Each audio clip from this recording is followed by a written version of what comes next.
오늘 소개해드릴 책은 코로나 바이러스 세상, 하나님은 어디 계실까 하는 책입니다. 저자는 존 레녹스입니다. 저자 소개를 살펴보니까 북아일랜드 출신으로 옥스퍼드 대학교 수학과 명예교수이자 탁월한 기독교 변증가로 소개하고 있습니다.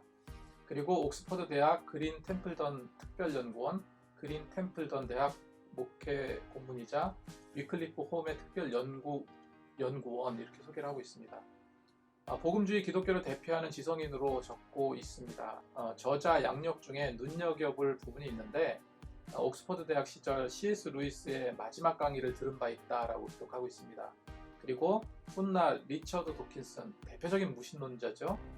이기적 유전자 이런 게 대표적인데 그 리처드 도킨스와 크리스토퍼 히친스 등 대표적인 무신론자들과 공개 논쟁을 벌였다 소개하고 있고 세계적 강사로 활약 중이라고 소개하고 있습니다. 주요 저서를 보면은 현대 무신론자들의 헛발질, 최초의 7일, 이 책은 샘물결 플러스 출판사에서 나왔고요.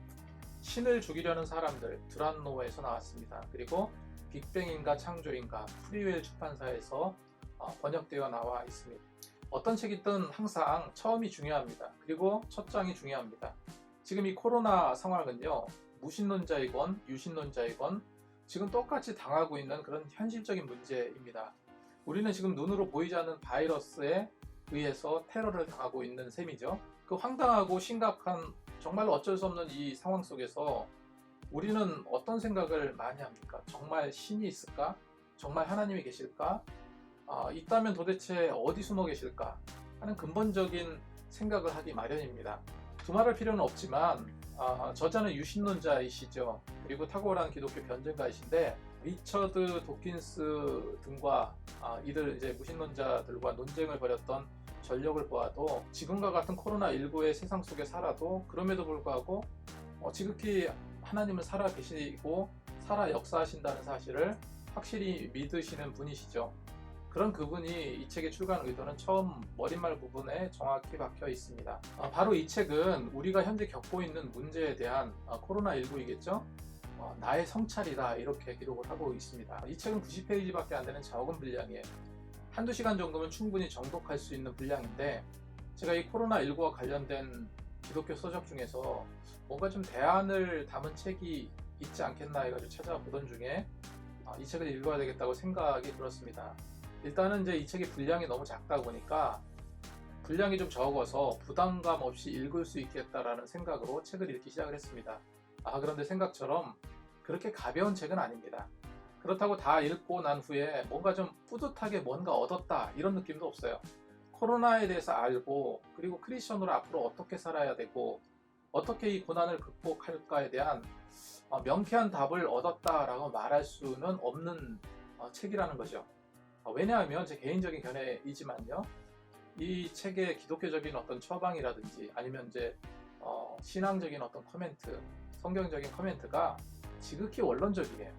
그럴 수밖에 없는 게 이런 팬데믹 상황을 누가 이런 최악의 상황으로 엄습해 올 줄 알았겠습니까? 지금 이 코로나 상황은요, 정치적, 경제, 문화, IT, 생활 전 분야에서 어떤 완벽한 해결책이 없어요. 그리고 백신을 맞고 있는 지금도 여전히 버벅거리고 있는 중 아닙니까? 그저 그냥 마스크 쓰고 거리 두게 하고 백신을 빨리 맞아라 이런 어떤 기대감 조금 그래서 조심하는 길밖에 지금은 없는 것 같아요. 당연 사람들을 상대로 하는 소상공인들이라든지 또 여행업계에 종사하시는 분, 여행 쪽은 완전 망했잖아요. 그리고 교육이라든지 공연이라든지 영화 같은 산업은 정말로 최악의 상황의 연속입니다. 그래도 여전히 유지되어 온 이 생활 패턴이 변하고 무신론자도 일종의 자연적인 섭리로 여겨질 법한 세상의 질서가 휘둘리고 있는 이때 이런 상황에서 누군들 신의 존재를 생각하지 않을 수 있겠습니까? 누구라도 신의 존재를 생각하지 않을 수 없을 것입니다. 그래서 이 책에 담긴 내용은 그래서 더 근본적인 책입니다. 이 책은 크게 6가지 대지로 구성되어 있습니다. 먼저 1장 코로나 바이러스에 떠는 세상, 2장 파괴된 성당들과 세계관, 3장 무신론은 도움이 될까? 4장 사랑의 하나님이 존재한다면 코로나 바이러스가 있을 수 있을까? 5장 사랑의 증거, 6장 크리스천은 어떻게 반응할 것인가, 이런 꼭지로 구성되어 있습니다. 그런데 살펴보니 이 책의 초판본이 작년이죠. 2020년 4월 14일로 되어 있습니다. 이 우리나라에서 번역 출간되어서 인쇄 찍어서 출간된 날짜이기 때문에 영국에서 처음 급하게 초고를 썼다면 아마도 작년 1월이나 2월쯤 영국에서 발행이 되었겠죠. 읽다 보니까 저자 역시도 그때는 이제 코로나 초기 때잖아요. 우리도 이제 작년에 그렇게 생각해 왔었는데 여전히 이런 팬데믹 상황이 그렇게 장기화되리라고 생각하지는 않았던 것 같아요.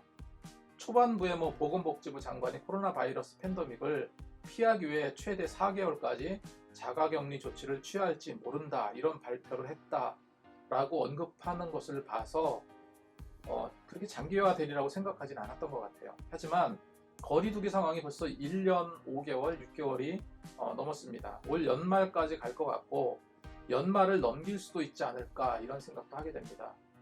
아무튼 저자는 1장에서 과거 바이러스 팬데믹 상황에 대해서 간략히 언급을 하고 있더라고요. 그리고 지금 이 상황이 처음이 아니라 이제껏 겪어왔던 일이라고 말하고 있습니다. 다른 점이 있다면 과거엔 이런 국가적인 재앙이 발발하면 제일 먼저 믿는 자들은요, 교회로 달려갔다는 거예요. 교회로 달려가서 기도하고 하나님께 간구했지만, 그런데 지금 어떻습니까? 지금 코로나19 상황에는 교회를 떠나고 있어요. 교회를 떠나고 예배를 드리지 않는 상황을 맞이하고 있습니다. 2장을 보면요, 파괴된 성당들과 세계관을 통해서는 인간의 고난과 고통의 원인인 자연재앙과 남자와 여자가 직접 책임져야 할 고난을 말하고 있습니다. 자, 그러면서 저자는 코로나 바이러스를 이해하는 방식으로 지적, 감정적, 영적인 이해가 필요하다고 말하고 있습니다. 지적, 감정적, 영적인 이해가 필요하다. 그리고 고통이 우리에게 어떤 영향을 주는지도 설명하고 있습니다. 그리고 3편에서는 3편이 무신론이 도움이 될까? 이런 제목인데요. 뉴질랜드의 지진을 예로 설명하고 있는데, 이 지진에 대한 사람들의 반응은 시편 46편의 말씀이었고 이는 하나님에 대한 믿음의 고백이었다고 말합니다. 우리 시편 46편 말씀 잘 알고 있죠? 하나님은 우리의 피난처시며 우리의 힘이시며 구원자시니 하는 그 내용입니다. 그리고 저자는 욥의 고난을 예를 들어 설명합니다. 저자는 모든 재난과 질병이 다 하나님의 심판은 아니다 라고 말하고 있고요. 그 일부가 하나님의 심판이라고 말하고 있습니다. 그리고 무신론은 전혀 도움이 되지 않음을 설명하고 있는데, 대표적인 무신론자 도킨스와 도스토예프스키 예를 들고 있습니다. 3장 역시 독자분들께서 직접 읽어볼 부분이라고 여겨집니다. 자, 4장에서는 사랑의 하나님이 존재한다면 코로나 바이러스가 있을 수 있을까, 이런 타이틀입니다. 제목 그대로 우리는 바로 세상을 살아가면서 정말 황당하고 말이 안 되는 상황을 맞이했잖아요. 악이 여전히 또 득세하는 세상을 보면서 우리는 자주 마음속에 차오르는 생각이 무엇입니까? 바로 하나님이 계시다면 왜 이런 일이 생기나? 하나님이 계시다면 왜 악한 자들이 왜 형통할까? 하는 그런 의문들이요. 저자 역시도 하나님은 위험하지 않은 전기나 타지 않는 불을 만들 수 없었을까? 그렇죠. 우리가 조금만 더 생각해 보면 호식 없는 유기적 세계를 만들 수 없었을까? 결코 고장나지 않는 생명과 유익한 바이러스를 만드실 수 없으셨을까? 결코 그릇된 길을 가지 않는 피조물을 만드실 수 없으셨을까 하는 그런 의문들을 또한 던지시기도 하더라고요. 이런 의문들을 제시하면서 하나님의 허용을 이야기합니다. 그리고 인간의 자유의지도 언급해요. 더 새로울 것 없는 원론적인 이야기이지만 이런 팬데믹 상황 속에서 성경적인 당연한 설명이기도 합니다. 그래서 깊은 생각을 갖게 하는 것 같아요. 사실 우리 같은 피조물이 어떻게 하나님의 거룩한 본성을 이해할 수 있겠습니까? 그리고 4장에서 저자는요, 바이러스 본성에 대해서 그리고 인간의 본성에 대해 사물의 현 상태에 대해 성경적으로 이렇게 설명을 하고 있습니다. 제가 이 책을 읽으면서 4장에서 가장 기억이 남는 단어가 있습니다. 바로 직면이라는 단어입니다. 하나님은 여전히 햇빛을 받아 꽃 피는 그 아름다움과 인간의 호흡기를 파괴하는 코로나 바이러스의 꼴사나움을 직면하고 계시다는 거예요. 그러면서 이런 상반된 직면 가운데 과연 하나님은 계신가? 하나님은 존재하시는가? 의문을 던지며 다음 장을 넘어가게 됩니다.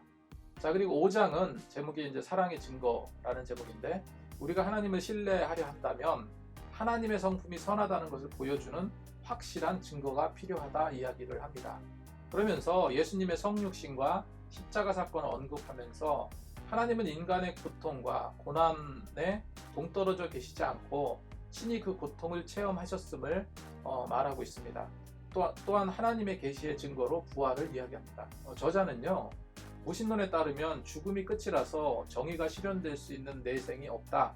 최후 심판자가 없으면 궁극적인 정의가 있을 수 없다. 그러나 부활은 정의가 환상이 아니고 정의를 바라는 열망은 헛되지 않는다. 이렇게 언급을 하고 있습니다. 그리고 무엇보다 명확한 구원의 메시지를 설명하고 있는데요. 우리가 너무 잘 알고 있는 마태복음 1장 21절 말씀을 언급하면서 너는 그 이름을 예수라 하라. 그가 자기 백성을 그들의 죄에서 구원하실 것이다. 이 메시지요. 다시 말해서 예수님의 구원이 곧 사랑의 증거라고 명확히 설명하고 있습니다. 이는 곧 하나님은 계시는가? 이러한 질문에 대한 확고한 믿음의 기록임을 보여주고 있다는 거죠. 그러면서 코로나 바이러스가 우리에게 어떤 의미를 주는지를 설명하고 있습니다. 그 코로나 바이러스는 우리와 창조 세계의 관계, 그리고 창조 세계와 우리와의 관계가 비틀어져 있음을 보여주는 증거라 이렇게 말하고 있습니다. 그리고 코로나 바이러스는 우리가 지구에서 완벽한 세상을 만들 수 있다는 환상을 빠르게 부수고 있다 이렇게 설명을 합니다. 지금 이 시대가 정말로 빠르게 진보해 나가고 있잖아요. 특별히 인공지능 AI 그리고 4차 산업혁명이라고 불리우는 이런 눈부신 기술 혁신을 기대하면서 우리는 또한 때로는 두려워하고 있어요. 그런 세상을. 하지만 너무도 원시적이잖아요. 코로나19라는 그 바이러스는 너무나 원시적인 그 바이러스 때문에 전 세계가 신음하고 죽어가고 있습니다. 이런 첨단 시대에 하나님은 어디 있어? 하는 게 아니라 정말 원초적인 바이러스로 인간을 병들게도 하고 죽게도 하는 그 놀라운 힘에 대해 더 하나님의 존재를 생각하게 되는 것 같다라고도 기록을 하고 있습니다. 그래서 저자는 오히려 코로나 바이러스는 큰 확성기 역할을 하는데 우리는 죽는다는 엄연한 진실을 상기시켜주는 확성기라는 것입니다. 그래서 오랫동안 무시했던 하나님을 오히려 바라보게 된다는 거죠. 마지막 장은 크리스천은 어떻게 반응할 것인가 라는 테마인데 먼저 지침은 그대로 따르라고 이야기합니다. 올바른 관점을 가지라고 말하고 있고 이웃을 사랑하며 영원히 기억하라 라고 말하고 있습니다. 여기서 가장 중요한 포인트들이 들어있기 때문에 이 부분은 또 생략을 합니다. 저자는 마지막에 세상을 황폐하게 만든 코로나 바이러스와 모든 역병이 사라질 것이다. 주 예수를 사랑하는 이들에게 주어질 의의 면류관은 결코 사라지거나 바래지지 않으리라 말하고 있습니다. 한 가지 아쉬운 점이 있다면 이 번역은 참 잘 된 것 같아요. 번역은 참 잘 됐다고 생각이 들지만 불필요한 주어나 수식어 그리고 문장 배열이 좀 약간 좀 뭐라고 해야 될까요? 우리가 이제 좀 익숙하지 않은 그런 문장들이 툭툭 이렇게 튀어나오는 그런 느낌을 갖게 되었습니다. 우리가 이제 보통 책을 읽어 나갈 때 이 매끄러운 얼음판을 생각해 보시면 그 매끄러운 얼음판에 돌을 집어 던지면 그 돌이 쫙 굴러가잖아요.